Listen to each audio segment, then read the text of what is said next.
صل على سيدنا محمد।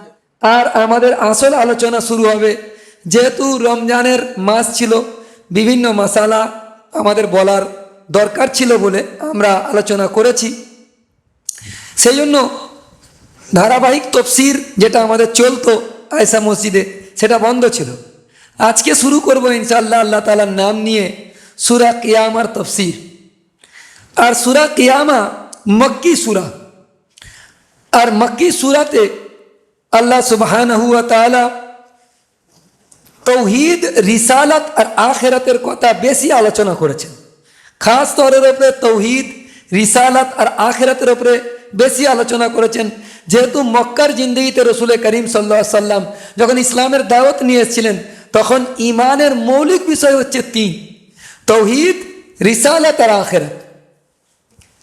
আর এই তিন বিষয়ের প্রতি বেশি জোর দেওয়া হয়েছে মক্কি সূরাগুলোতে। আর এই সূরা যেহেতু মক্কি এবং খাস তরের উপরে পুরো 30 পারা কোরআন শরীফের উপরে যত সূরা আছে, ইমানের ঠোস কন্ট্রাস্ট, ইমানিয়তের উপরে সব থেকে বেশি আলোচনা করা হয়েছে এবং জামিয়াতের সাথে আলোচনা করা হয়েছে। ইমান বিল্লাহ, ইমান বিল আখিরা, ইমান বিল রিসালা, এই তিনও মজমুনকে একই সূরাতে আলোচনা করেছে সব থেকে জামিয়াতের সাথে, পরিপূর্ণতার সাথে এবং সংক্ষিপ্ত আকারে। সেটা হচ্ছে সূরা তাগাবুন। আর দ্বিতীয়, ইমান বিল আখিরাতের উপরে পুরো মজমুন, ইমান বিল আখিরাতের উপরে সব থেকে ঠোস কন্ট্রাস্ট আলোচনা করা হয়েছে সূরা কিয়ামত, ইমান বিল আখির। আর এটাকে আমরা ইয়াকিন করে নিই যে ইমানের যে তিন সব থেকে মৌলিক বুনিয়াদ, সেটা হচ্ছে ইমান, তৌহিদ আর রিসালাত আর আখিরাত।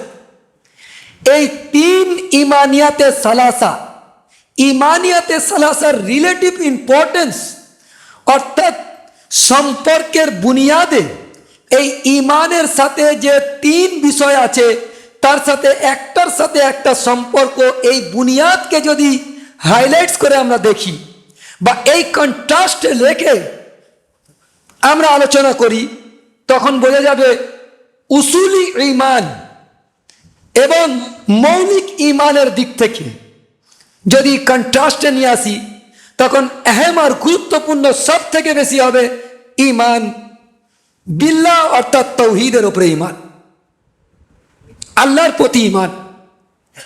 আর যদি কানুনি এতেবারেতে, আইনের এতেবারেতে ঈমানকে এই কন্ট্রাস্টের উপরে রেখে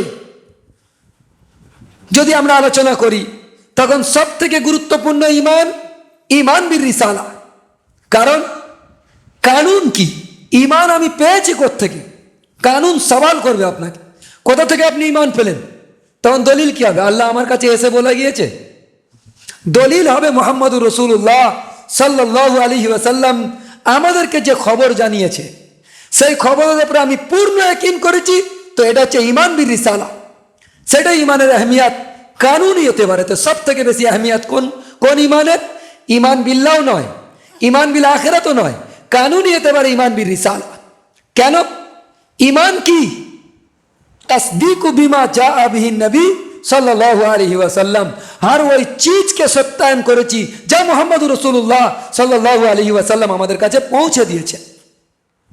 हर वही चीज के আমরা তসদিক করেছি, সত্যায়ন করেছি যা মুহাম্মদুর রাসূলুল্লাহ সাল্লাল্লাহু আলাইহি ওয়াসাল্লাম আমাদের কাছে পৌঁছে দিয়েছে। তাহলে আমাদের ঈমান হাসিলের রাস্তা একমাত্র ছিল ঈমান বিল রিসালা। আমরা রসুলকে সত্য মেনেছি আর রসুলের হার খবরকে আমরা সত্যায়ন করেছি, ব্যাস এরই মাধ্যমে আমাদের ঈমান হাসিল হয়েছে।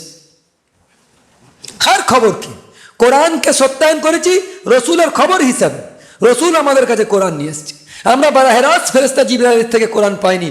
কোরআন নাজিল হয়েছে মুহাম্মদুর রাসূলুল্লাহ সাল্লাল্লাহু আলাইহি ওয়াসাল্লামের কাছে। মুহাম্মদুর রাসূলুল্লাহ সাল্লাল্লাহু আলাইহি ওয়াসাল্লাম উম্মতকে কোরআন শিখিয়েছেন। তো কোরআন ডাইরেক্ট জারিয়া নয়, ডাইরেক্ট জারিয়া হচ্ছে মুহাম্মদুর রাসূলুল্লাহ সাল্লাল্লাহু আলাইহি ওয়াসাল্লাম। তারপরে ওনার মাধ্যমে আমরা কোরআন পেয়েছি, ডাইরেক্ট কোরআন আমরা পাইনি। তো হুজুরকে কেউ ইনকার করলে কোরআনের ইনকার হয়ে যাবে, কারণ কোরআন সত্য হতেই পারে না যতক্ষণ না হুজুরে পাক সাল্লাল্লাহু আলাইহি ওয়াসাল্লামকে সত্য মানব। ওই জন্য তাহাজ্জুদের যে দোয়া রসুল করিম সাল্লাল্লাহু আলাইহি সাল্লাম করেছিলেন, সেই দোয়াকে যদি আমরা গৌর করি, যে একটা জিনিস যখন হক হয় তার সাথে সম্পর্কিত সব জিনিস হক হতে বাধ্য হয়। কি দোয়া ছিল সে দোয়া?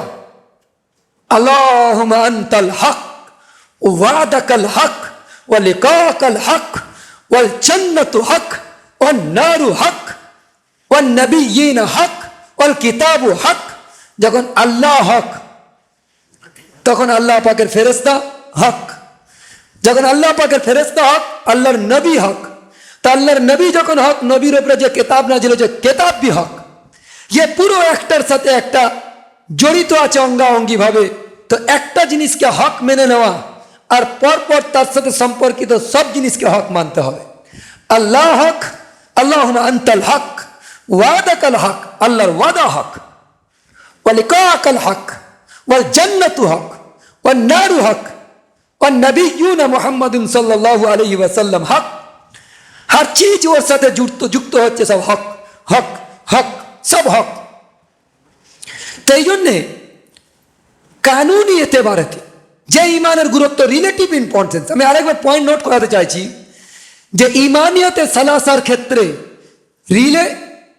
রিলেটিভ ইম্পর্টেন্স, ইমানিয়তে সালাসার রিলেটিভ ইম্পর্টেন্স, একটার সাথে একটা সম্পর্কের বুনিয়াদে কোনটা ইম্পর্টেন্স কোন ক্ষেত্রতে, যদি আমরা উসুলি এতেবারেতে দেখি, মৌলিক এতেবারেতে দেখি, তো ইমান বিল্লাহ। আর যদি আমরা কানুনের এতেবারে অ্যাঙ্গেল থেকে দেখি, তো সব থেকে আহমিয়তের হকদারকে ইমান বির রিসালা। আর ইনসানি জিন্দগি আমল সহি হয়ে যাবে, মানুষটা সৎ হয়ে যাবে, মানুষের কথাবার্তা, চাল চলন, আখলাক, ব্যবহার, লেনদেন, যাবতীয় জিনিস তার হক হয়ে যাবে, সত্য হয়ে যাবে, সহি হয়ে যাবে। এর বুনিয়াদ থেকে, এই অ্যাঙ্গেল থেকে, এই কন্ট্রাস্টে রেখে যদি ইমান বিল রিসালাকে আলোচনা করি, তো সব থেকে আহমিয়তের হামিল হবে ইমান বিল আখিরা। কেন? আখিরাতের প্রতি ইমান ছাড়া মানুষের আমল পরিপূর্ণ সহি আর রুখ আখিরাতমুখী হতে পারে না। আমি মিথ্যে কথা কেন বলবো না? জবকে মিথ্যে বললে আমার 10,000 টাকা এক্সট্রা ইনকাম হয়ে যাবে। এই জন্য বলবো না যে ইমান বিল আখিরা আমাকে রুখবে, যে দর্দনাক আযাবে তুমি পতিত হবে যদি তুমি ঝুট বলো। ইমান বিল আখিরা, জান্নাতের আশা আর জাহান্নামের ভয় আমাকে আমলের মধ্যে খাড়া করবে, আমলে উদ্বুদ্ধ করবে। এই জন্য সব থেকে আহমিয়তের হামিল আমলের দিক থেকে, আমলের কন্ট্রাস্টে রেখে যদি আমি ইমান বিল রিসালাকে, ইমানিয়াতে সালাসাকে আলোচনা করি, তো সব থেকে আহমিয়তের গুরুত্বের হামিল হবে কোনটা? ইমান বিল আখিরা। প্রথম পয়েন্টিং নোট করা। আর এই সূরাতে পুরো আলোচনা যেটা নিয়ে এসছেন, সেই আলোচনা হচ্ছে এই যে আখিরাতের মুনকির যারা আছে, যারা আখিরাতকে অস্বীকার করতে চায়, আল্লাহকে মানে কিন্তু আখিরাতকে অস্বীকার করে। কেন? তারা যুক্তি দেখায় আল্লাহ তো বেহক আছেন, আসমান জমিন কুল কায়নাতকে আল্লাহ বেশক তৈরি করেছেন, আসমান থেকে বারিশের কাতরা কাতরা করে গিরানেওয়ালা আমার আল্লাহ সুবহানাহু ওয়া তাআলা। আরবের কাফেররা পর্যন্ত মানতেন, কোরআনে আছে, সবাই মানতেন। কিন্তু ইমান বিল আখিরাকে ঝুটলাবার জন্য যুক্তি কি পেশ করতেন? আইদা কুন্না আইদা মিতনা অকুন্না তুরাবান, এ কোরআন শরীফের আয়াতে আছে যে আমরা মরে যাব, যালিকা রাজউম বাঈদ, মাটির সাথে মিশে যাব, মাটি হয়ে যাব, दोबारा আমাদেরকে তৈরি করবে আল্লাহ পাক। এটা আনহুনি বাত, অসম্ভব, হতে পারে না। এই যে যুক্তি পেশ করেছিল যে दोबारा আল্লাহ আমাদেরকে তৈরি করবেন, এটা হতে পারে না। এই যুক্তির জবাব, এর খণ্ডনে আল্লাহ সুবহানাহু ওয়া তাআলা ওই মুনকিরিনে আখিরাত, আখিরাতের ইনকার করনে वालाদেরকে জবাব দিচ্ছেন সূরা কিয়ামতে। আর আজীব আন্দাজে, আর কোরআন আকসারিয়ত কোন শের শায়রির কিতাব নয়, বরং খেতাবি আন্দাজ, বক্তৃতার আন্দাজ। যে রাসূল করিম সাল্লাল্লাহু আলাইহি সাল্লাম যখন বক্তব্য রাখতেন, তখন চোখ বেরিয়ে আসতো, লাল হয়ে যেত, এবং যেন কোনো সৈন্যবাহিনী তোমাদের উপরে টুট পড়বে, তোমাদের উপরে আক্রমণ করবে, আর তোমরা সাবধান হয়ে যাও। তো হুজুরে পাক সাল্লাল্লাহু আলাইহি সাল্লামের গলার ভয়েস জোর হয়ে যেত, এইভাবে হুজুরে পাক সাল্লাল্লাহু আলাইহি সাল্লামের খেতাব ছিলেন। তো আল্লাহ পাক সেই আন্দাজে এই সূরা লা উকসিমু বিয়াউমিল কিয়ামা ওয়া লা উকসিমু বিন নাফসিল লাওয়ামা আয়াহসাবুল ইনসানু আল্লান নাজমা ইযামা বালা আয়াহসাবুল ইনসানু আল্লান নাজমা ইযামা বালা কাদিরিন আলা আন নুসাওয়িয়া বানানা বাল ইউরিদুল ইনসানু লিয়াফজুরা আমামা ইয়াসআলু আইয়ানা ইয়াউমুল কিয়ামা ফাইদা বারিকাল বাসর ওয়া খাসাফাল কমর ওয়া জুমিয়াশ শামসু ওয়াল কমর। ये পুরো কিয়ামতের নকশাকে খিঁচে নিয়ে এসেছে আল্লাহ পাক। রাসূল করিম সাল্লাল্লাহু তাআলা আলাইহি ওয়াসাল্লামের কাছে একজন ব্যক্তি এসছে আর বলছে যে ইয়া রাসূলুল্লাহ, আপনি রাসূল করিম সাল্লাল্লাহু আলাইহি ওয়াসাল্লামের কাছে এসছে আর একদম হাড়, পুরনো হাড়, মাইয়াতের হাড়, যারা কবরস্থানে গিয়ে কবর খোলে তারা দেখেছে অনেক পুরানো পুরানো হাড়, এরকম চাপ দিলে পুরো গুঁড়ো হয়ে যায়, মিহিন বালির মতো হয়ে যায় হাড়। ওই রকম হাড় নিয়ে আসছে, হুজুরের সামনে এরকম করে মুচড়েছে, পুরো ধুলো হয়ে গেছে, ফু দিয়ে উড়িয়ে দিয়েছে। হুজুরকে জিজ্ঞাসা করছেন ইয়া রাসূলুল্লাহ, এই হাড় তো মাটির মানে পুরো গুঁড়ো হয়ে বালি হয়ে গিয়েছে, এখন একে উড়িয়েও দিয়েছি, दोबारा अल्लाह पाक এই হাড়কে ফের তৈরি করবে কি করে, মানুষকে ফের दोबारा কিয়ামতের দিনে পুনরুত্থিত করবে কিভাবে সম্ভব? দেখেন আখিরাতের দিনকে ইনকার করা প্রশ্ন করেছে এইভাবে। তো সূরা ইয়াসিনের জবাব আসতেছে কুল ইউহিহাল্লাযী আনশাহা আউওয়ালা মাররাহ ওয়া হুয়া বিকুল্লি খালকিন আলিম। জিজ্ঞাসা করেছিল ওয়াদারাবা লানা মাসালা ওয়া নাসিয়া খালকা ক্বালা মান ইউহিল ইযামা ওয়া হিয়া রামীম। আর সে আমার সম্পর্কে এই উপমা তৈরি করেছে যে নিজের সৃষ্টির কথা ভুলে গিয়েছে। সে বলছে হাড়গুলোতে জীবন দান করবে তা চূর্ণ বিচূর্ণ হয়ে যাওয়া সত্ত্বেও। কোরআন বলছে ওয়াদারাবা লানা মাসালা ওয়া নাসিয়া খালকা ক্বালা মান ইউহিল ইযামা ওয়া হিয়া রামীম। এটা গুঁড়ো হয়ে গিয়েছে, এটাকে दोबारा আল্লাহ পাক কি করে তৈরি করবে? ফের জবাব দিচ্ছে কুল ইউহিহাল্লাযী আনশাহা আউওয়ালা মাররাহ ওয়া হুয়া বিকুল্লি খালকিন আলিম। আপনি বলে দেন নবী, আপনি বলে দেন যেগুলোকে সেই সত্তা জীবন দান করেছিলেন যিনি তাদেরকে প্রথমবার সৃষ্টি করেছিলেন। প্রথমবার কোনো নজির ছিল না, কোনো স্যাম্পল ছিল না, বিনা নজিরে বিনা স্যাম্পলে আল্লাহ তৈরি করতে পেরেছিলেন। তো প্রথমবার তৈরি করা কঠিন ছিল কি দ্বিতীয়বার? अजीब सवाल अंदाज, अजीब जवाब अल्लाह पाकेर। ওয়া হুয়া বিকুল্লি খালকিন আলিম। আর তিনি হচ্ছে সর্বপ্রকার সৃজন জানেন, সবকিছু সৃষ্টি করার তরিকা তিনি জানেন। কিভাবে প্রথমবার তৈরি করতে হবে তার তরিকা কি, কিভাবে দ্বিতীয়বার তৈরি করতে হবে তার তরিকা কি, আল্লাহ পাক ওয়া হুয়া বিকুল্লি খালকিন আলিম ये পুরো জবাব দিয়েছে। সেই জন্য এই সূরা কিয়ামা আমাদের সামনে যে আছে এটা ইয়াউমে আখিরাতের উপরে ঈমান, ঈমান বিল আখিরাতের উপরে ঠোস কন্ট্রাস্ট এই আয়াতের। আর এর উপরে যে খতিব যে বয়ান করবে তার দলিল কি? দলিল কিছুই নয়, যে তার ইয়াকিন বয়ান করনে ওয়ালার ইয়াকিন, তার ইয়াকিনটাই সব থেকে বড় দলিল, কুদরতের দলিল। যে আল্লাহ পাকের কুদরতকে যখন তুমি মেনে নিয়েছো, যে আল্লাহ পাক হর চিজের উপরে কাদের মতলব, তো তোমাকে প্রথমবার তৈরি করেছিল তখন আল্লাহ পাকের কাছে কঠিন হয়নি, দ্বিতীয়বার তৈরি করা আল্লাহ পাকের কাছে কি করে কঠিন হতে পারে?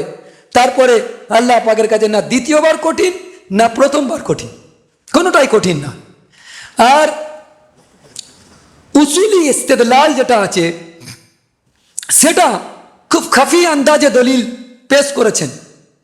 আর এটা বয়ান করনেওয়ালা যিনি মুতাকাল্লিম অর্থাৎ আল্লাহ সুবহানাহু ওয়া তাআলা যে বলছেন এবং মুহাম্মদুর রাসূলুল্লাহ সাল্লাল্লাহু আলাইহি ওয়াসাল্লাম যে আমাদেরকে কোরআন শোনাচ্ছেন, তার ইয়াকিনটাই হচ্ছে সব থেকে বড় দলিল যে আখিরাত অবশ্যই আছে। আর একটি যুক্তির দাবিও যে একটা মানুষ পুরো জিন্দগিতে কত হাজার লাখো লোকের মৃত্যুর জারিয়া বেনে গিয়েছে, লাখো লোককে কষ্ট পৌঁছেছে, তাকে একজনকে যদি মানে মৃত্যুদণ্ড দেওয়া হয় তার পুরোপুরি সাজা পূর্ণ হবে না। সেই জন্যে আখিরাতের একটা দাবি যৌক্তিক আলোকে রয়েছে। সেই জন্যে আগামী সপ্তাহে ইনশাআল্লাহ সূরা কিয়ামার পুরো তফসিলি কালাম ইনশাআল্লাহ যত দূর এগোনো যায় আল্লাহ পাকের কাছে তৌফিক চাই। আর আমরা 6টা রোজা রাখবো ইনশাআল্লাহ। এই শাওয়াল মাসেতে আমাদের মা বোনদের কাছে এই খবর পৌঁছে দেবো।